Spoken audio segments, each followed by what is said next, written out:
Boa tarde, gente. Eu queria começar falando que, na verdade, eu não acredito em momento eureka.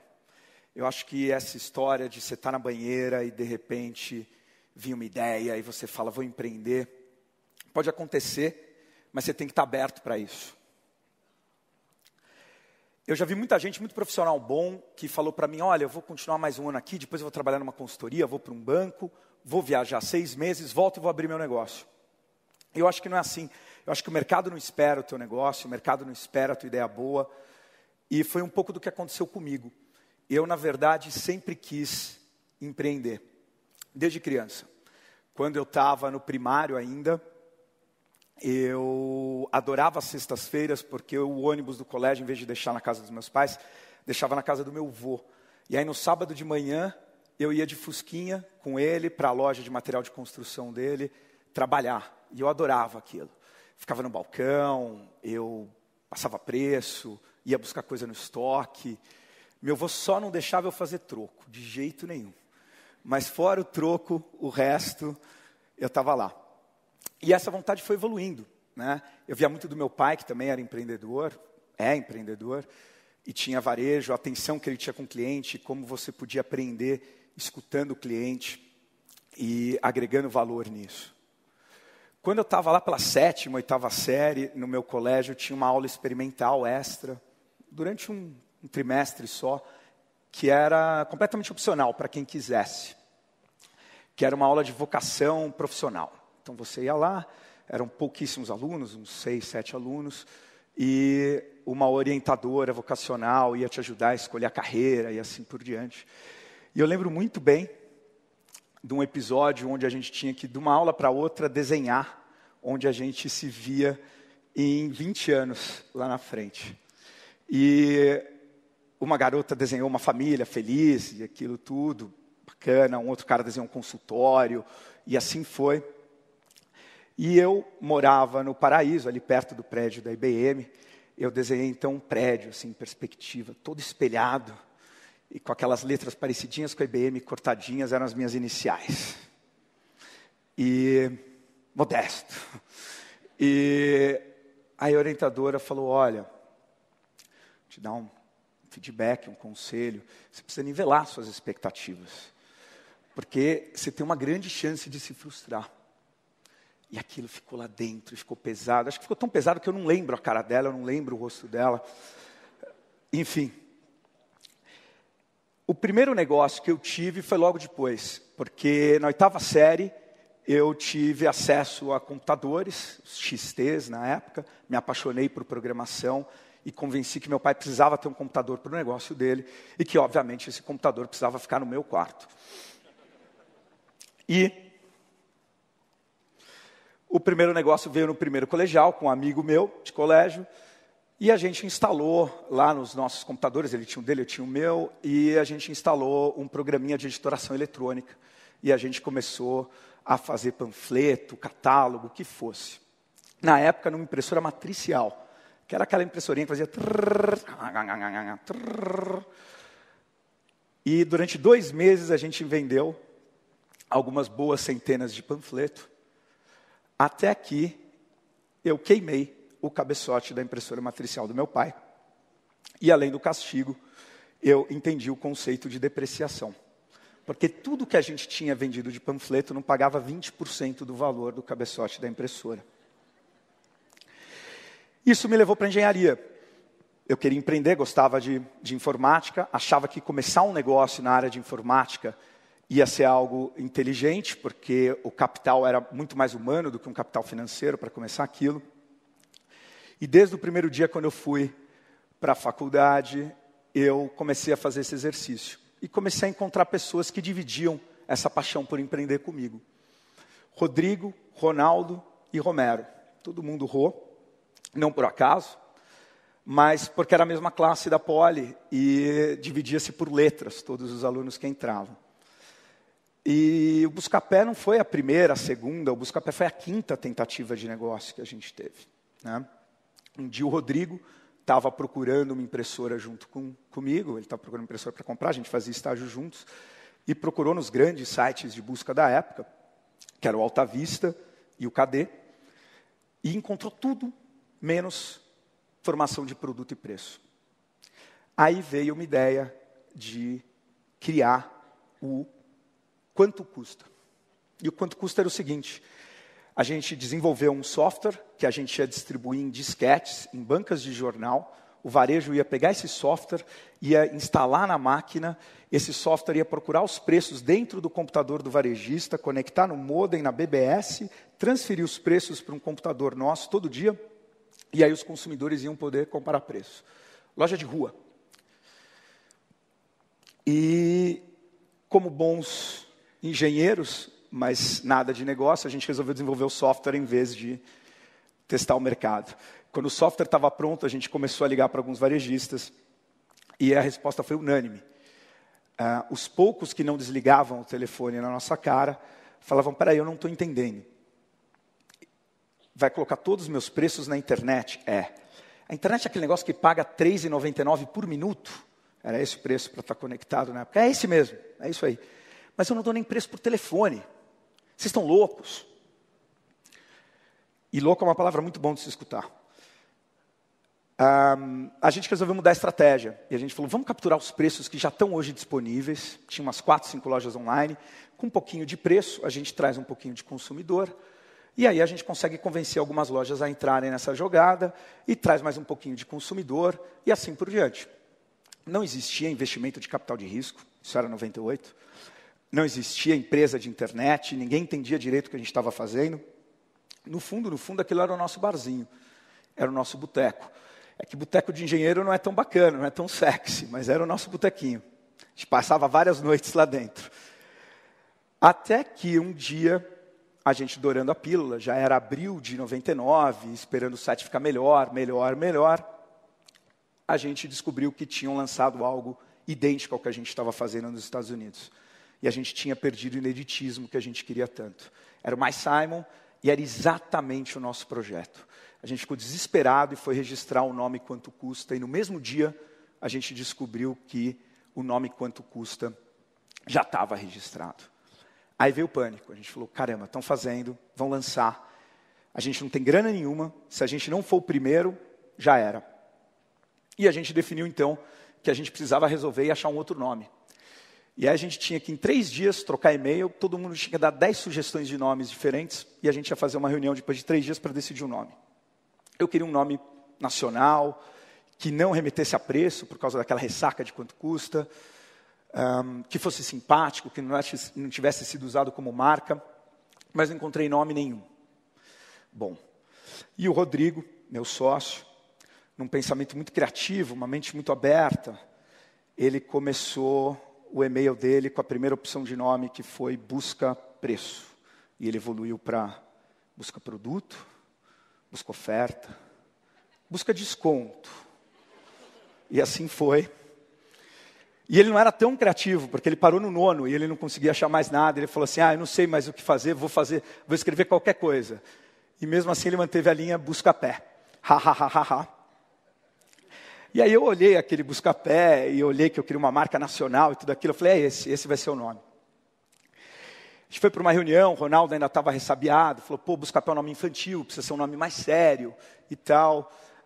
Mas eu consegui convencer ele com o famoso provisório. Vamos deixar esse, depois a gente troca. Tem problema, concordo com você plenamente, deixa, a gente troca, tem tempo, está tranquilo, a gente troca. E aí a gente estava pronto, vamos lançar. Lançamos, imprensa, fácil, não tinha assessoria de imprensa, a gente tinha R$100 por mês cada um, que vinha do estágio. Então a gente foi coletando todos os e-mails de jornalistas que tinha e fizemos um grande spam para todos os jornalistas. Eles começaram a publicar matéria, porque era razoavelmente inovador. Isso era junho de 99. E o único ativo que a gente tinha era esse telefonezinho aqui.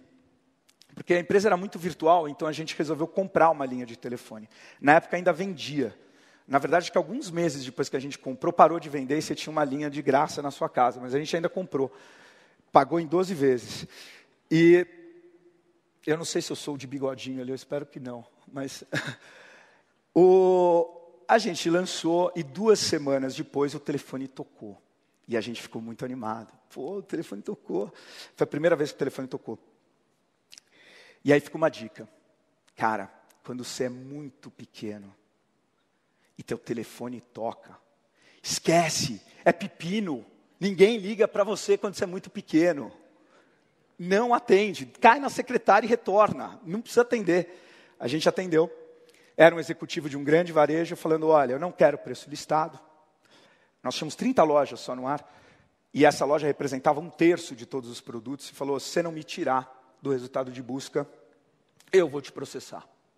Mas baseado no quê? Não tem nenhum motivo. Não interessa, eu tenho aqui um andar inteiro de departamento jurídico.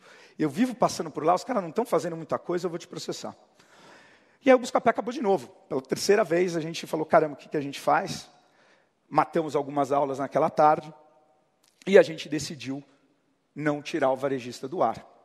Até porque a gente estava ainda tentando abrir a empresa. E naquela época levava uns 9 meses. Então a gente falou assim, como não tem empresa, vai levar um tempinho para ele conseguir encontrar a gente. Vamos acelerar isso aqui. Bom, Buscapé estava no ar, estava tudo rolando. E começou a onda de internet. Em setembro, outubro daquele ano, a GP Investimentos comprou a Booknet, mudou para Submarino, e de repente tudo aquilo começou a explodir. E em todo lugar era internet, internet, internet. A gente tinha 8 propostas de investimento. Acabamos fechando com a iPlatform, uma incubadora, a Smart Money, tudo aquilo fazia muito sentido. Final de 99, isso. E aí começou 2000, e com 2000, ainda aquela efervescência de internet em todo lugar, uma grande matéria na Veja. Foi a primeira grande matéria do Buscapé, foi uma capa de Veja. A gente não estava na capa, a gente abria a matéria dentro. E foi final de fevereiro. Na segunda-feira seguinte a essa matéria, era a primeira semana de aula na Poli. E eu estava matriculado, eu tinha me matriculado em novembro, dezembro, eu fui. E a primeira aula era banco de dados, algo que eu já sabia de muito tempo, porque eu gostava de computação, era autodidata. E eu fui na aula, mas de manhã cedo, eu tinha varado a noite trabalhando, programando, aquela sala quente, dormi. Eu desmaiei 1h40 de aula, e o professor pegando no meu pé, falando para acordar, e toda hora pegando no meu pé. Até que uma hora ele, já cansado, de saco cheio, virou e falou, pô, tem gente dormindo aqui na minha aula, eu não aguento mais. Pô, vocês viram essa matéria aí na Veja? Lá, o pessoal que montou site, tudo milionário, quiçá, né? E lá dormindo, suando, e não sei o que e tal, vocês não estão prestando atenção, aquilo lá é tudo banco de dados. Aí meus colegas de classe, o professor, não, Romero, quem é Romero? Era eu que estava dormindo, eu levantei, né, com aquela cara amassada de relógio, aquela mancha de sangue pisado, um pouquinho de baba, e eu olhei para ele falou, o quê, você é um dos sites? Aí eu falei, sou, professor, e uns amigos, ele falou, então, baixa aí, dorme que você não precisa assistir minha aula. E eu dei risada, mas quando eu saí da sala de aula aquele dia, eu falei, cara, que porra eu estou fazendo? O que eu estou fazendo aqui? O que isso vai agregar para o meu Buscapé? Estou fora. Foi a única aula que eu assisti na USP no ano de 2000. Tranquei minha matrícula e fui para o Buscapé. Full time mesmo, 24/7. Bom, depois desse episódio, a gente tinha um roadshow pré-marcado para 2 semanas dali, então também não ia durar muito tempo. E a gente foi parar em Nova York. Esses aqui são os banqueiros da Merrill Lynch. Usando as cartolas, como disse o André Esteves. E a gente fez uma apresentação que foi ótima e ganhamos um comprometimento da parte deles para fazer o investimento, mas puramente verbal, né? Eles estavam interessados. Estava tão aquecido o mercado naquele momento, só para vocês terem uma referência, que a matéria da Veja, 3 semanas antes, dizia que o valor do Buscapé era 4,2 milhões de dólares. Na reunião, eles perguntaram, mas qual o valor da empresa? Aí eu dei uma engasgada, um dos caras da iPlatform levantou na maior cara de pau, 16 milhões de dólares.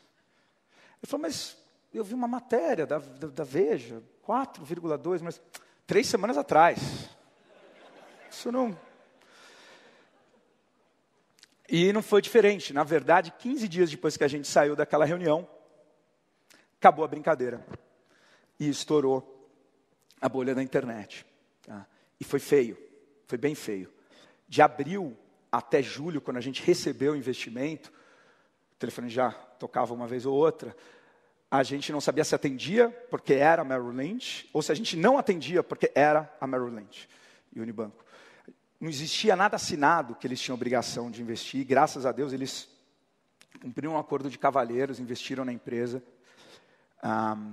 Mas, em geral, de 2000, 2001 até 2005, teve uma fase muito curiosa, porque você estava em rodas sociais, né? O que você faz? Eu sou dentista, e você, eu tenho uma construtora, e você, eu trabalho com internet, eu tenho um site.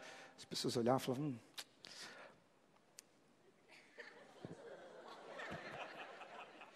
Parecia que você tinha uma doença terminal, que em 10 segundos se tornava contagiosa, porque todo mundo virava e ia embora, e você ficava. Bom, 2001 foi o ano que a gente teve a primeira receita no nosso modelo de negócio, que eram destaques no resultado de busca, e a loja pagaria por clique para ter esses destaques. Primeira, de 98 até 2001, não tinha uma receita.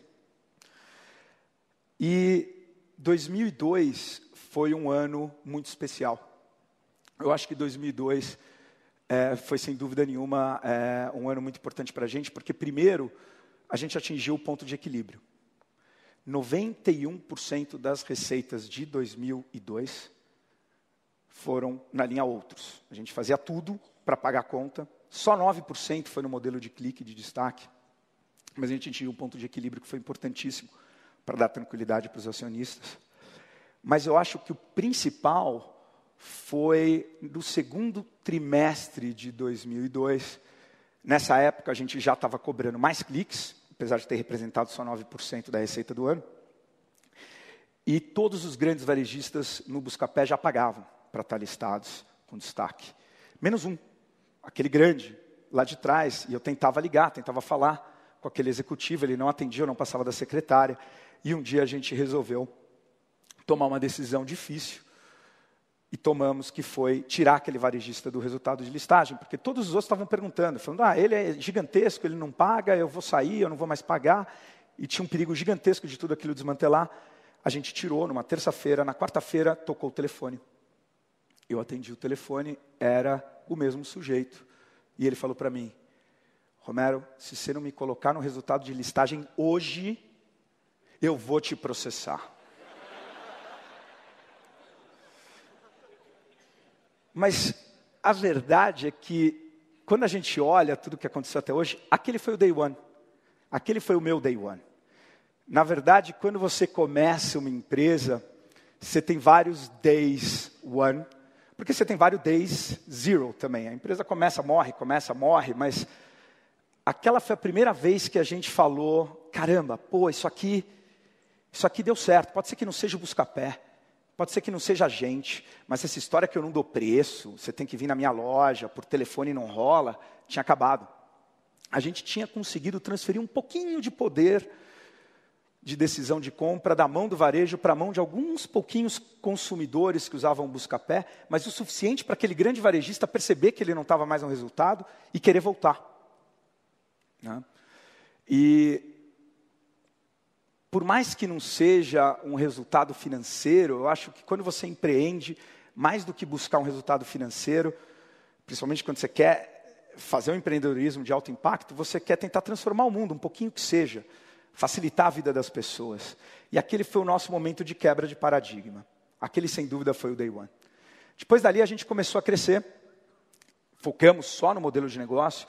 Tivemos 3, 4 anos maravilhosos, expandimos para a América Latina, mas a gente queria mais. A gente queria expandir para outros modelos de negócio. A gente queria sair só de comparação de preços e fazer classificados, pagamentos, tudo que pudesse ajudar o consumidor a tomar uma melhor decisão de compra. E os acionistas não estavam alinhados. Merrill Lynch e o Unibanco falaram, olha, a empresa está muito bem, está crescendo, está gerando caixa, você vai usar todo esse caixa. A gente já está há 6 anos. Alinhamento com o teu sócio é muito importante. E ali a gente começou a ter um desalinhamento, e a gente falou, ok, o que fazemos então? Vamos procurar um novo sócio para construir essa outra fase do plano. E aí a gente acabou encontrando um fundo de private equity, chamado Great Hill Partners, que comprou a participação de Merrill Lynch e Unibanco, e com eles nós começamos a expandir. A primeira coisa foi fazer uma fusão com o principal concorrente, o Bom de Faro, e expandimos para vários negócios. A nossa maneira de expandir, ela sempre foi muito arriscada. Hoje, com um sócio maior, que é a Naspers, ela pode ser mais agressiva. Mas a gente não podia errar. Todas as aquisições a gente fez da geração de fluxo de caixa.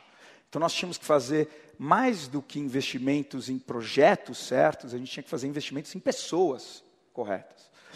E foi o que a gente fez, né? De lá para cá, o Buscapé hoje tem 20 companhias e 36 fundadores nessas companhias, tocando o dia a dia dessas companhias. E a inspiração, muitas vezes, não veio só do mercado ou dos empreendedores. Tem um caso muito divertido, que é da Railda. A Railda era minha diarista, isso lá atrás, em 2005, 2006, e um dia eu estava tomando café da manhã, lá em casa, na cozinha, e a Railda falou que precisava sair rápido e cedo naquele dia, porque ela ia passar na Casas Bahia, e ela precisava encontrar algum produto de R$50, R$100, para ela poder abrir outro carnezinho. E eu no auge, né, da minha... Sabe tudo, vou dar uma dica para a Railda. Eu falei, Railda, você está fazendo tudo errado. Tudo errado. Ela falou, como assim, seu Romero? Me explica então. Eu falei, Railda, em vez de ir lá e ficar gastando R$50 por mês, R$100 por mês em batedeira e não sei o quê, você tem que economizar esse dinheiro. Você tem que fazer uma poupancinha para os seus filhos, para a educação. Ela olhou para mim assim e falou, seu Romero, em que banco que eu vou fazer tudo isso? Não tenho banco não. Ou eu coloco o dinheiro no colchão e meu marido bebe, ou eu vou lá e faço a minha poupancinha de R$50 no carnezinho. Eu desmontei, né? Caiu o chão. Você fala, cara. Mas foi dessa experiência que veio a ideia de tentar facilitar a forma como a classe C, que estava entrando na internet, podia comprar na internet. E foi daí que a gente foi buscar quem poderia ter a melhor tecnologia para pagamento, que resultou no investimento no pagamento digital, que hoje é o Bcash. Em 2009, o Buscapé acabou entrando na manchete de uma forma mais forte. Segurando essa água um tempão, vou dar um gole. E porque a Naspers comprou 91% da companhia, num valor de $374 milhões, que acho que foi um dos maiores negócios de internet, e a startup fechou o ciclo. Mas o que mais me espantou em toda essa época foi que, desde então, todo mundo me pergunta coisas como, por que você ainda está lá? Quando vence o seu contrato? Por que você não foi começar outro negócio? Agora que você tem dinheiro? E eu nunca entendi esse tipo de pergunta. Porque, para mim, o empreendedor nato, ele quer de alguma forma mudar o ambiente onde ele está, onde ele vive. Ele não constrói a empresa para ele. A gente nunca construiu o Buscapé para a gente. O Buscapé não era nosso. A gente queria, inclusive, que o Buscapé vivesse mais do que a gente. Então, de certa forma, a gente era mais do Buscapé do que o Buscapé era nosso. E por que depois de tanta diversão, né, depois de ter feito tanta coisa, eu vou abandonar uma coisa que eu ainda sou apaixonado, né? O Buscapé fez a gente abrir várias caixinhas escritas impossível, uma atrás da outra. E acho que não tem nada que alimente mais empreendedor, pelo menos que alimente mais a gente no Buscapé, do que tentar abrir essas caixinhas que estão sempre escritas impossível em cima. A gente tem uma atitude muito aberta para trazer inovação. A gente tem um programa que chama Sua Ideia Vale $1 Milhão, onde a gente investe todo ano em pelo menos uma ideia, e é uma espécie de um concurso, onde a gente tem, em média, 800 inscritos, 2.500 pessoas participando, 800 planos, 2.500 pessoas participando. Mas, no final do dia, o que a gente tenta com isso é encontrar mais caixinhas escritas impossível, que a gente consiga abrir, todo dia, uma caixinha nova. E se louco é uma palavra importante quando você empreende, e louco realmente é bom. Eu costumo brincar, inclusive para as startups, muitas dessas 20 empresas que a gente tem embaixo são bem pequenininhas, 5 pessoas, 6, 7, todos fundadores. Ele falou, cara, você escutou louco, se acelera. Porque ou você está no caminho certo, ou você está no caminho errado. Então é melhor se acelerar, que pelo menos você falha rápido e corrige, né? Agora, mais importante do que louco, é essa palavra que está escrita nessas caixinhas espalhadas por aí, que é a palavra impossível. Eu não conheço nada que tenha mais sucesso, mais realização e mais felicidade do que as caixinhas com a palavra impossível em cima. Obrigado.